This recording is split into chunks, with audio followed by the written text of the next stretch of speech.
De Paulo aos Coríntios, capítulo 1.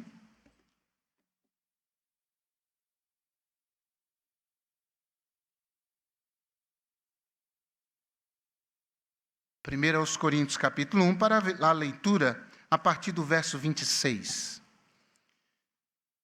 Porque bem vedes, irmãos, a vossa vocação, que não são muitos os sábios, segundo a carne, nem muitos os poderosos, nem muitos os nobres que são chamados. Mas Deus escolheu as coisas loucas deste mundo para confundir as sábias, e Deus escolheu as coisas fracas deste mundo para confundir as fortes, e Deus escolheu as coisas vis deste mundo, e as desprezíveis, e as que não são, para aniquilar as que são, para que nenhuma carne se glorie perante Ele.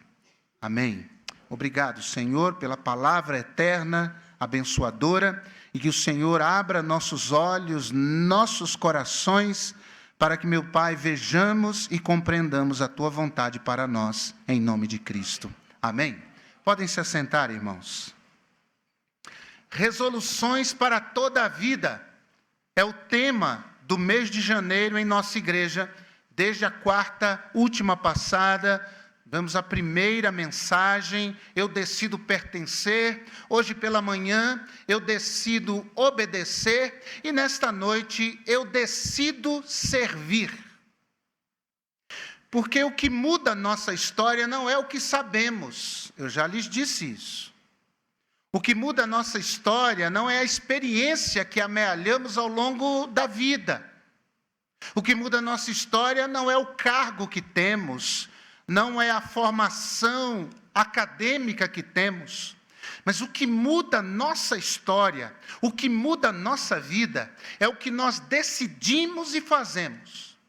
É aquilo que em nosso coração nós tomamos uma firme resolução e passamos a praticar o quanto antes aquilo que decidimos.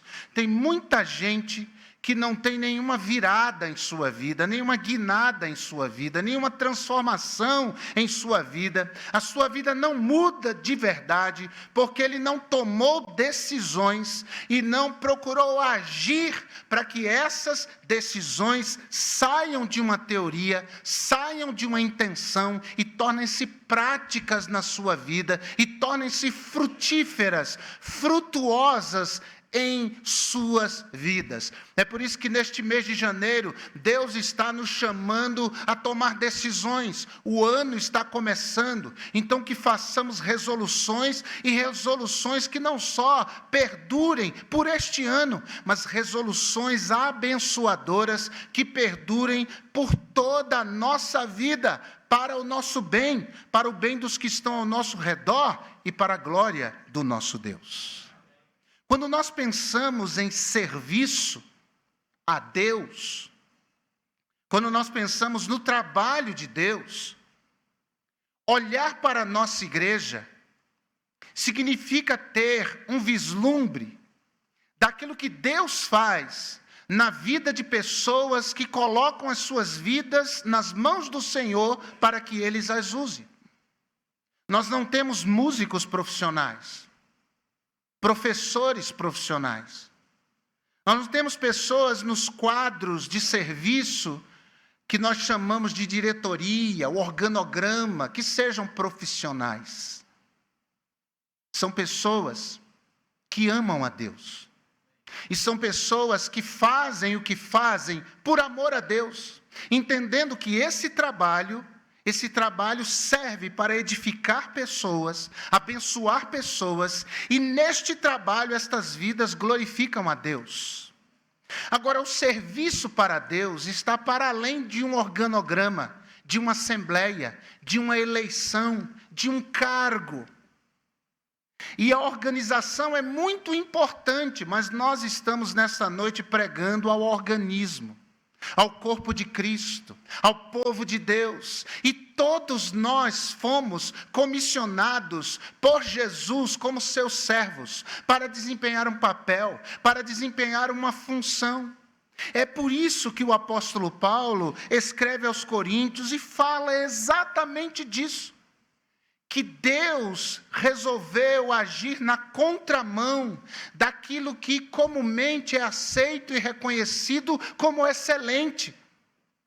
E em vez de escolher os capacitados, aqueles de capacidade intelectual avantajada, ilustre, brilhante, ao invés de escolher pessoas aclamadas pela sociedade, o Senhor Deus escolheu pessoas simples. O Senhor Deus escolheu, ironicamente, manifestar o seu poder através de vidas muito simples, que aparentemente não têm nada para oferecer, que aparentemente não podem fazer diferença naquilo que realizam, mas que Deus as torna extraordinárias, porque as capacita e faz com que a beleza de Cristo se veja nelas, e elas sejam constituídas em um instrumento poderoso nas mãos de Deus, para que vidas sejam abençoadas, para que a obra de Deus avance, para que, irmãos, vidas sejam alcançadas, transformadas e salvas, e através destas vidas, o nome santo de Jesus Cristo, o nosso amado Salvador, seja glorificado. Deus usa as coisas loucas, disse o apóstolo Paulo, para confundir, para envergonhar os sábios. Deus usa as coisas frágeis para humilhar as fortes. Nesse processo em que Deus escolhe servos para que desempenhem papéis em sua grande e maravilhosa obra. Isso me faz pensar, irmãos, em reciclagem.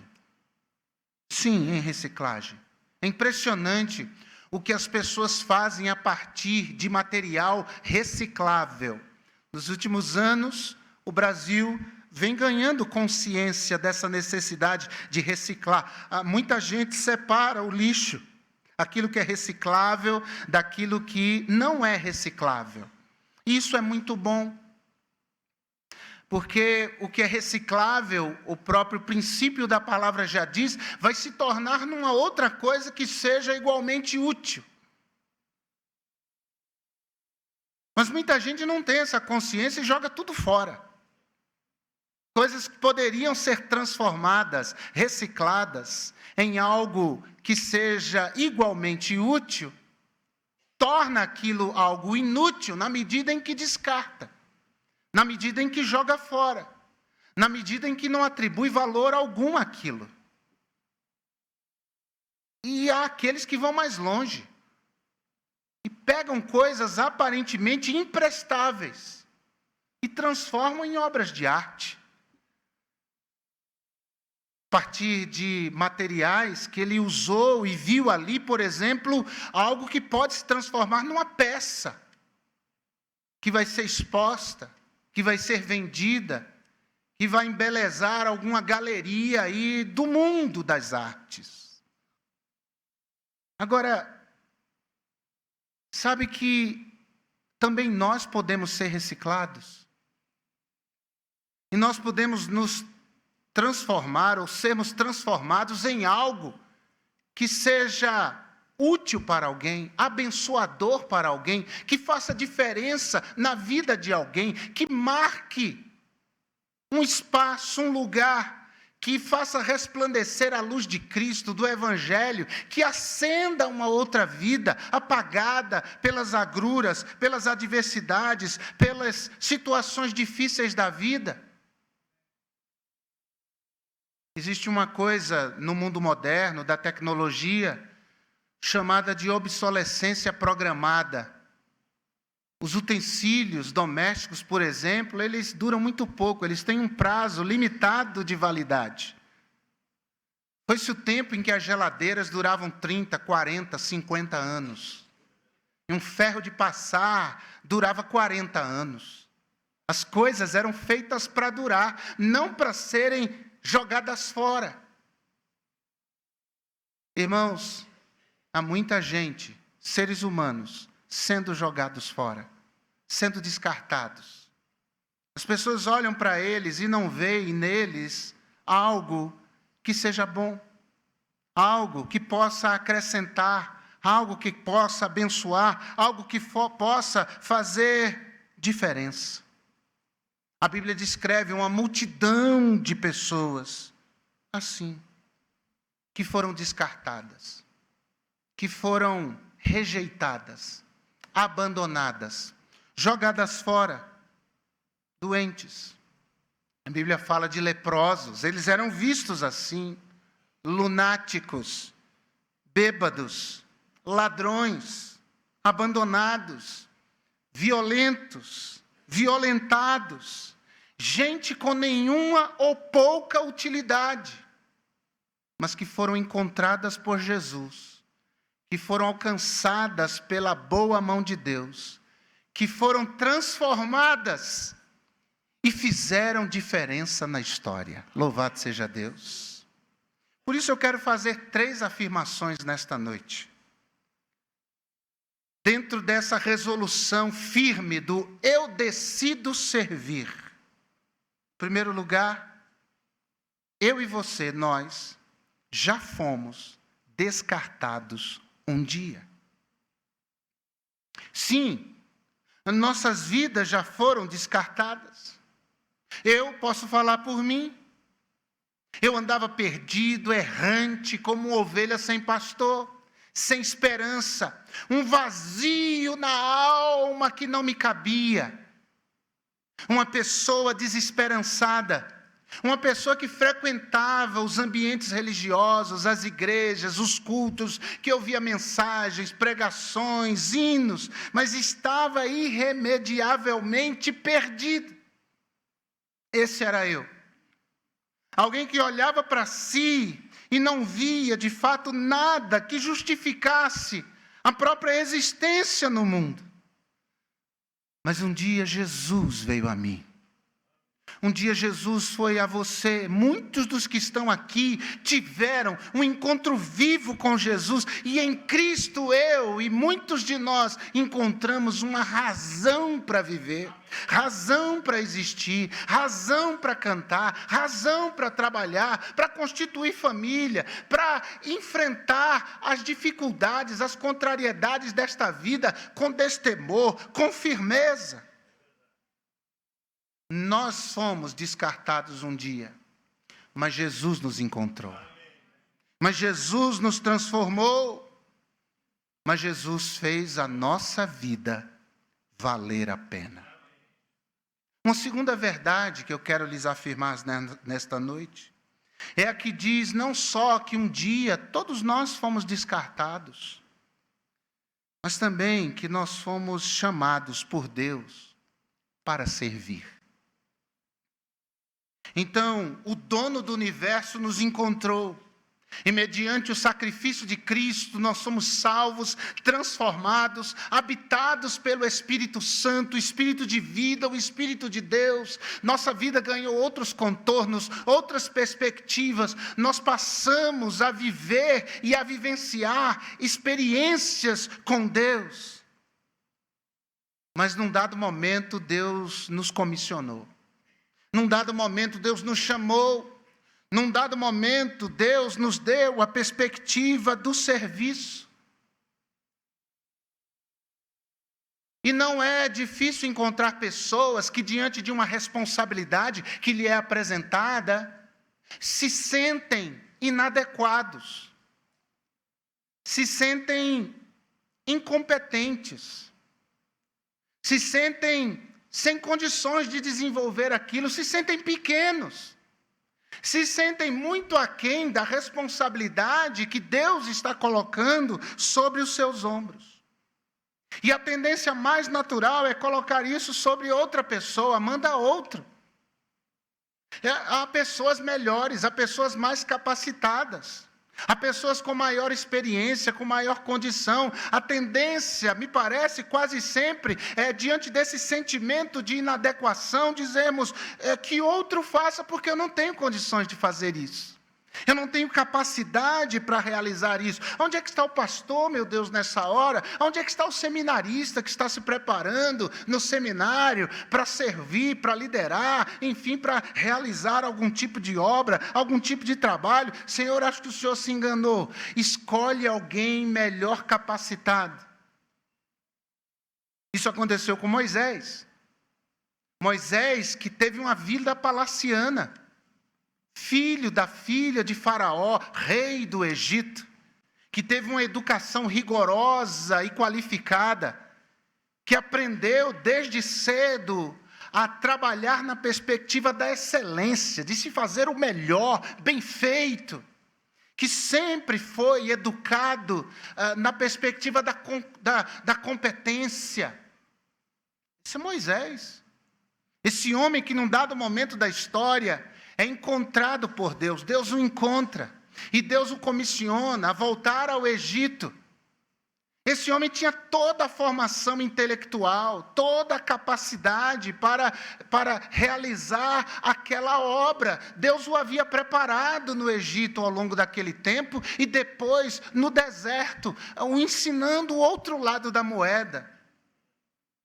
Mas é interessante, irmãos, que ele diz, não, eu sou pesado de língua, eu não sei falar, eu não consigo realizar isso. O que eu vou dizer quando me perguntarem quem é que me enviou? E coisas do tipo, questionamentos, racionalização, começa a racionalizar. E o Senhor Deus vai fechando todas as portas de argumentação de Moisés, e diz, não tem problema, Arão falará por ti, mas você vai. Então, quando te perguntarem quem foi que te enviou, diga a eles que o Senhor, eu sou, te enviou a vós. A Bíblia diz que Deus não vê como vê o homem. O homem atenta para a aparência, mas Deus vê o coração. Quando Jesus chamou Pedro, as pessoas viam um pescador, mas Jesus via em Pedro um grande líder. Deus olha para uma semente e não vê uma semente. Nós vemos uma semente. Deus olha para uma semente e vê uma floresta inteira. Deus vê o que não vemos. Deus sabe o que não sabemos. E o Senhor Deus que nos achou, nos reciclou, nos tornou uma nova criatura. O Senhor Deus nos chama para servi-lo. E aquele que chama é o que capacita, e o que capacita é o que envia, e o que envia é o que sustenta, e o que sustenta é o que dá vigor, para que nós possamos fazer o que Deus nos chamou para fazer, para a sua glória, edificação de vidas, salvação de vidas e para o nosso bem. Somos pequenos? Sim, mas nosso Deus é um Deus que transforma pequenas em grandes coisas. Ele olha para Moisés e diz, o que tem nas mãos? Ele tinha uma vara. Ele tinha um galho de árvore cortado e transformado em vara para tanger animais. Aquela vara tornou-se um símbolo do poder de Deus. O poder de Deus se manifestou, é com a vara que ele toca as águas do rio, que fica absolutamente vermelho de sangue. É com a vara que ele toca o mar, que se abre para o povo passar a pés enxutos. Portanto, não duvide do poder de Deus, e não duvide do que Deus pode fazer na sua vida, e através da sua vida, se você disser, eis-me aqui, Senhor, eu estou pronto, faça da minha vida o que tu desejas. Agora, uma terceira verdade. É a que diz que não só nós fomos descartados um dia, e não só que Deus nos achou, nos transformou e nos chamou para servi-lo, mas também que nós não somos capazes, mas somos capacitados. Isso é maravilhoso. Saber que nas mãos de Deus nós estamos seguros e Deus fará o que lhe apraz através da nossa vida. Então nós vemos uma samaritana. Naquela sociedade dos dias de Jesus, apenas uma mulher, apenas um corpo, apenas uma aventura, uma noitada na cama. Uma mulher que aprendeu a amar errado a vida toda, tentou vários relacionamentos, todos falidos, nunca dava certo, nunca prosperava, nunca ia adiante. Uma mulher que, quem sabe, tinha desejo de formar uma família, de ter filhos, de vivenciar a vida familiar, de viver uma vida normal, sob o ponto de vista da sociedade. Uma mulher que amou errado a vida toda. Jesus chega a dizer, você teve 5 maridos, e agora o que você está, nem marido seu é mais um caso, é mais uma aventura, é mais um amante. Mas quando ela encontrou Jesus, sua vida foi transformada. Ela se tornou uma campeã de devoção na Samaria. Ela se tornou uma propagadora de Cristo e da pessoa de Cristo, o Messias, para as pessoas daquela cidade de Sicar, quando ela se colocou nas mãos de Deus. O que dizer dos 12 discípulos? A maioria dos 12 que Jesus chamou eram caipiras da Galileia. Eles habitavam a Galileia das nações. Um contingente grande deles eram pescadores, gente indouta, gente que não frequentou os bancos das escolas rabínicas, gente simples, ignorante, sob o ponto de vista das pessoas. Poucos tinham uma formação. A maioria eram, irmãos, jovens. Pedro tinha 30 e poucos anos, os outros eram abaixo, alguns acreditam que tinham em torno de 15, 17 anos, os discípulos de Jesus, meninos. Mas Jesus disse, vinde após mim, eu vos farei pescadores de homens. Jesus os fez sonhar com mares ainda mais longínquos do que aquele lago na Galileia onde eles pescavam. Haver algo muito maior do que a coletoria onde Mateus trabalhava. Haver uma vida muito mais ilustre do que eles jamais sonhariam ter. E você está numa resolução de mudar de rumo, de atitude, de pensamento, de vida.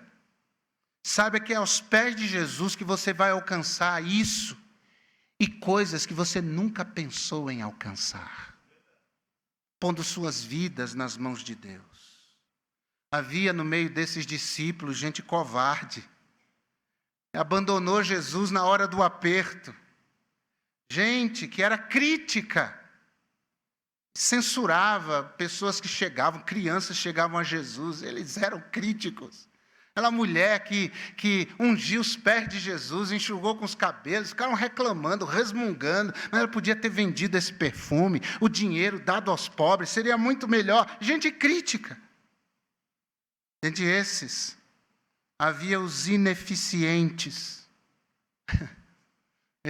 Tinha coisas que eles não conseguimos expulsar o demônio desse menino. Havia os duvidosos, o mais famoso deles, Tomé. Mas todos eles tinham lá sua intensidade de dúvida.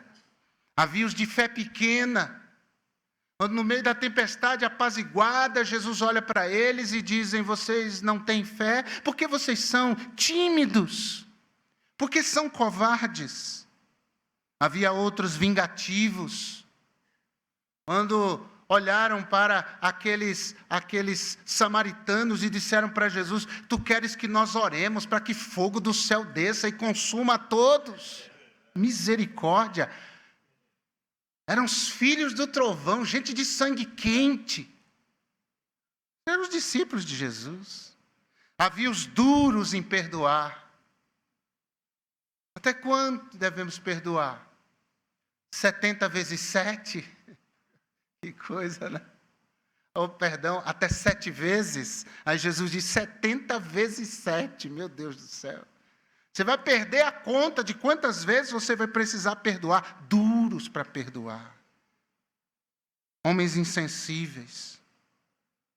mas Jesus os comissionou, Jesus trabalhou em suas vidas e Jesus os usou. Graças a Deus por isso.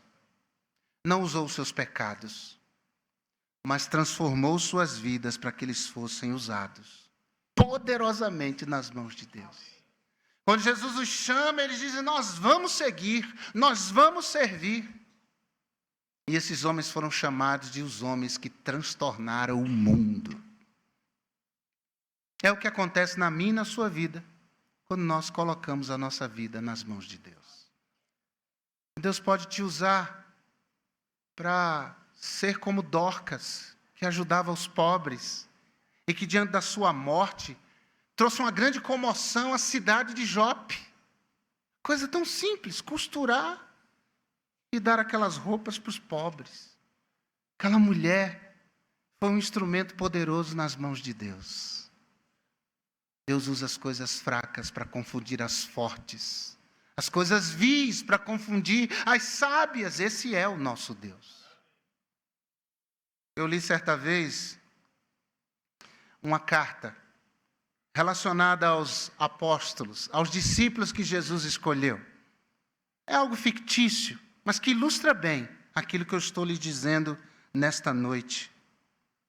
Carta da Agência de Empregos Jordão. Já ouviu falar nessa? Jerusalém, 5 de Nisan, de 25, Anno Domini. Excelentíssimo Senhor Jesus, filho de José, aos cuidados da carpintaria. Prezado Senhor, nós da Agência de Emprego Jordão, vimos agradecer-lhe o envio dos currículos dos 12 homens que Vossa Senhoria escolheu para as posições de liderança em sua organização. Todos passaram por uma bateria de testes que foram lançados em nosso computador. Eles foram entrevistados individualmente por nossos psicólogos e orientadores vocacionais. Seguem em anexo os resultados dos testes. Vossa Senhoria deverá estudá-los cuidadosamente, um por um. Nossa opinião é que a maior parte dos seus candidatos não tem a experiência, a formação intelectual e nem a aptidão profissional que o seu tipo de empreendimento exige.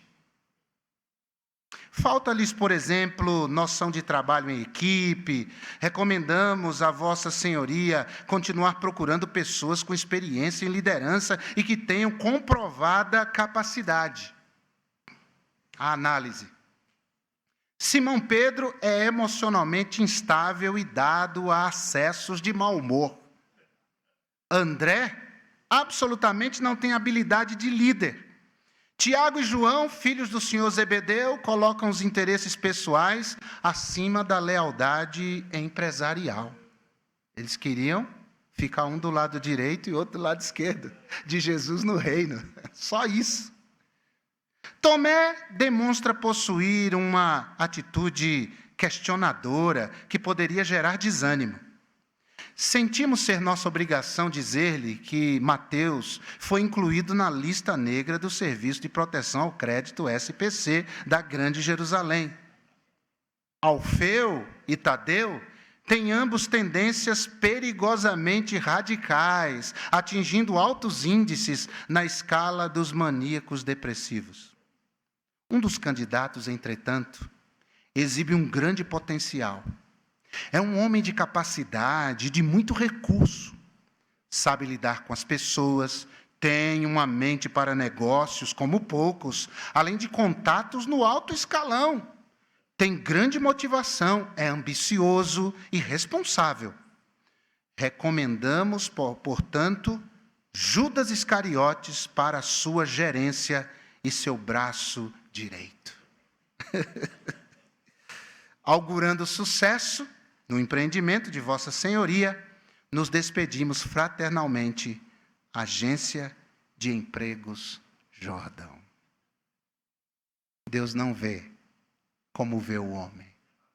O homem atenta para a aparência, mas nessa noite, Deus está vendo o seu coração. Nesse coração há talentos, nesse coração há dons, nesse coração há habilidades, nesse coração há um bom coração. Nesse coração há habilidades variadas. Deus está vendo. E Deus nos chama para servir. A igreja em 2024 vai trabalhar mais ainda. A cada ano nós fazemos mais. E nós esperamos mais mãos se unindo a nós no trabalho. A obra de Deus precisa disso. E eu estou disposto, irmãos, a me desgastar em prol de ver o reino de Deus prosperando no mundo. Eu quero isso. Por isso estamos em Buritirama. Por isso estamos em Cidade Tiradentes. Por isso trabalhamos aqui. Por isso trabalhamos juntos a pastores da Junta Batista Bíblica do Estado de São Paulo, desenvolvendo projetos como esse do dia 3, que vai ser uma bênção. Uma comunidade carente, que precisa de ajuda, de mãos que se estendam, de corações que abracem. Às vezes as pessoas dizem, eu não sei onde poderia servir. Disponha-se ao Senhor. Nós temos trabalhos em hospitais, o AME sai visitando hospitais, asilos. Estão sendo feitos. Temos as Dorcas fazendo os artesanatos, ensinando, você não precisa saber, elas ensinam você a fazer, para você ser uma bênção para outras pessoas.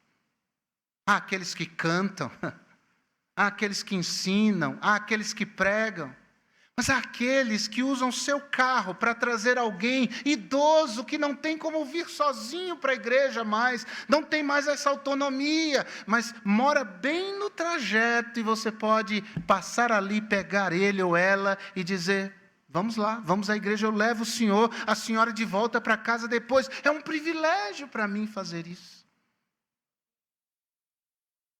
Há coisas que podem ser feitas e que estão, irmãos, para além do organograma, dos cargos, dessa organização. Acima de organização, nós somos um organismo, nós somos o corpo de Cristo. E o corpo de Cristo vive no mundo para mostrar Cristo, fazer a luz de Cristo brilhar, abençoar vidas, ser um instrumento de edificação e de salvação para este mundo.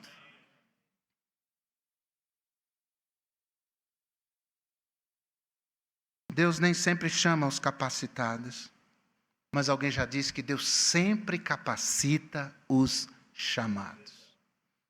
Nós estamos orando por alguém para Buritirama, irmãos. Deus tem essa pessoa, eu não sei quem é, eu não sei aonde está, mas eu sei que Deus tem alguém, vai levantar alguém para conduzir aquele rebanho no noroeste da Bahia, a Caatinga baiana. Um lugar muito fértil, muito próspero de vidas que podem conhecer Jesus.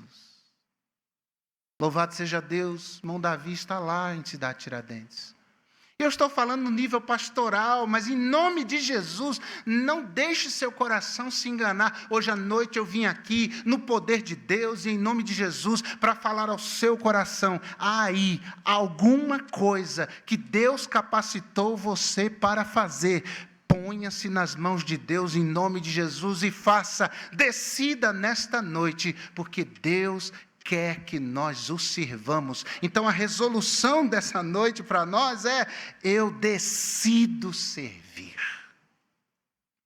Eu decido pertencer, eu decido obedecer, eu decido servir. Nós vivemos em dias em que as pessoas estão muito passivas. Elas esperam tudo do governo, elas esperam tudo dos superiores, elas esperam tudo dos outros. Isso acontece até dentro de casa muitas vezes. Pais delegando a educação dos seus filhos para os professores que têm a obrigação de ensinar A, B, C, D, 2 mais 2 igual a 4, mas não tem a obrigação de ensinar a dizer por favor, obrigado. Não é obrigação do professor, essa é a obrigação dos pais. A gente está terceirizando as coisas. A gente espera sempre dos outros. Eu me lembro da frase de Billy Graham que dizia: se você quer que a sua família mude, que a sua rua mude, o seu lugar, a sua igreja, o lugar que você frequenta, mude. Não critique quem faz. Não critique quem não faz. Faça um círculo no chão. Coloque-se dentro desse círculo e diga a Deus: Senhor, começa em mim o processo de mudança. Começa em mim o processo de mudança na minha casa. Começa em mim o processo de mudança na minha rua. Começa em mim o processo de mudança naquela vida.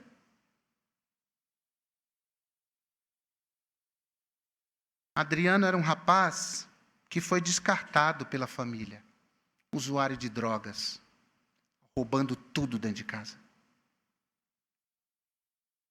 Ele foi morar na rua, porque nem o seu irmão, com quem morou um período, aguentou ele. E na rua ele vivia olhando os carros. Ele contava para os seus colegas que naquele estacionamento que ele olhava os carros ali, um estacionamento na rua, era a rua,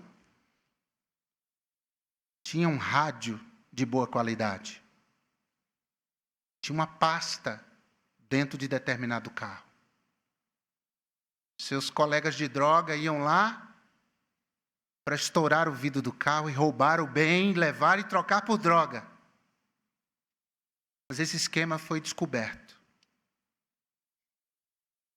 E as pessoas de um parque público lá de Santo André se reuniram junto com o diretor do parque e foram ao Adriano.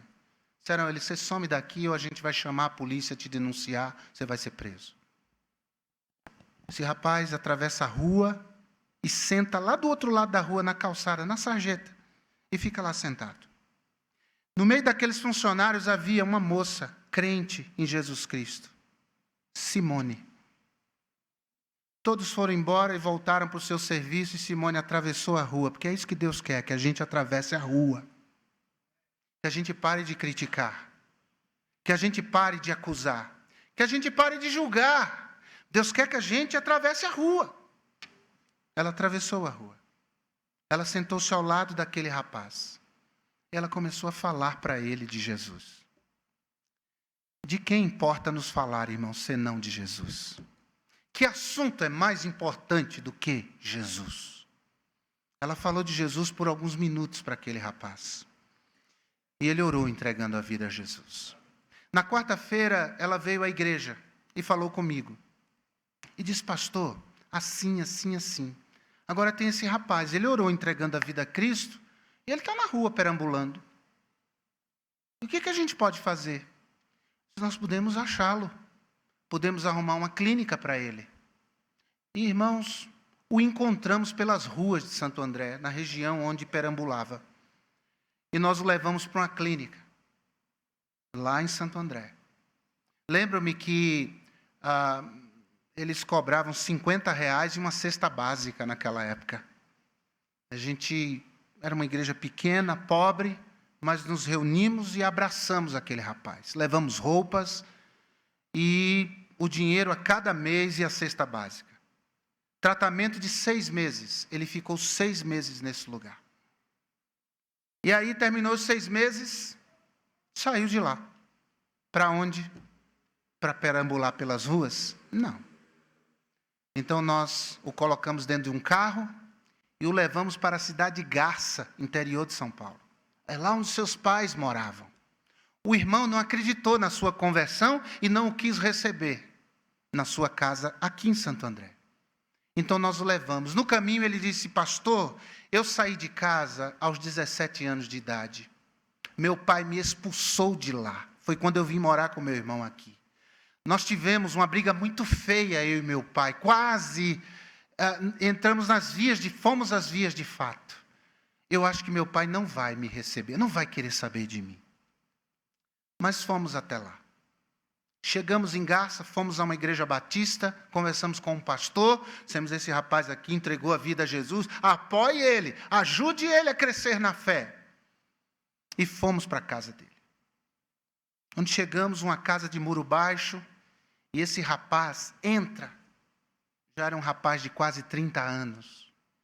Ele entrou portão adentro, abriu a porta e entrou. A irmã dele era pequena quando ele foi expulso de casa, se assustou, não conhecia aquele rapaz, aquele homenzarrão, entrando casa dentro. Ele correu direto para a cozinha. E lá ele abraçou a sua mãe.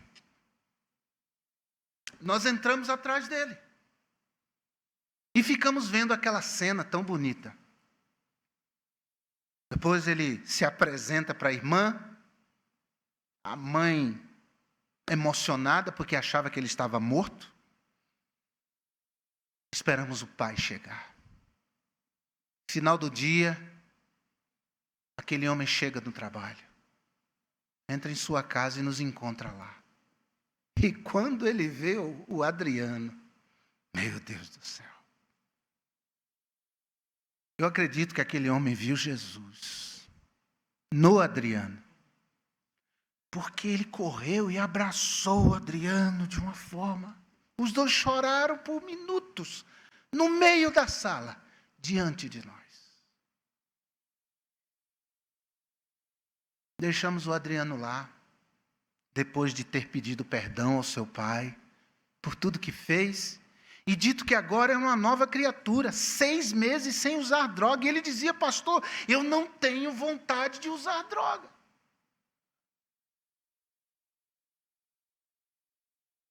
O Adriano me ligava com frequência. Pastor, estou firme na igreja. Pastor, estou participando dos grupos da igreja. Um dia ele me ligou e disse: pastor, o senhor não sabe. Fui diagnosticado soro positivo, tenho AIDS. O médico disse que era por causa das seringas que a gente compartilhava na roda de droga. Eu não estou preocupado, não. Estou fazendo meu tratamento no hospital. E se eu morrer, eu sei para onde eu vou para o céu, eu vou estar com Cristo. Porque alguém resolveu atravessar a rua. Que Deus está lhe chamando, não é para ser um grande pregador, não é para ser um missionário, para ir para o meio dos índios. Deus está lhe chamando nessa noite, dizendo: ei, eu te salvei. Você era descartável, eu te tornei útil nas minhas mãos. Eu te dotei com dons, com talentos, com habilidades, com qualidades, com predicados. E eu quero te usar simples do jeito que você é. Fica tranquilo, que a minha especialidade é tornar coisas simples em coisas extraordinárias, que abençoam vidas, que transformam mundos, corações. Talvez você esteja servindo já e desanimado. Acha que não vale a pena continuar. Deus nessa noite está dizendo: vale. Sempre vale a pena. E nessa noite você tome a firme resolução e diga: eu decido servir. Curva a sua cabeça, feche seus olhos, fale com Deus.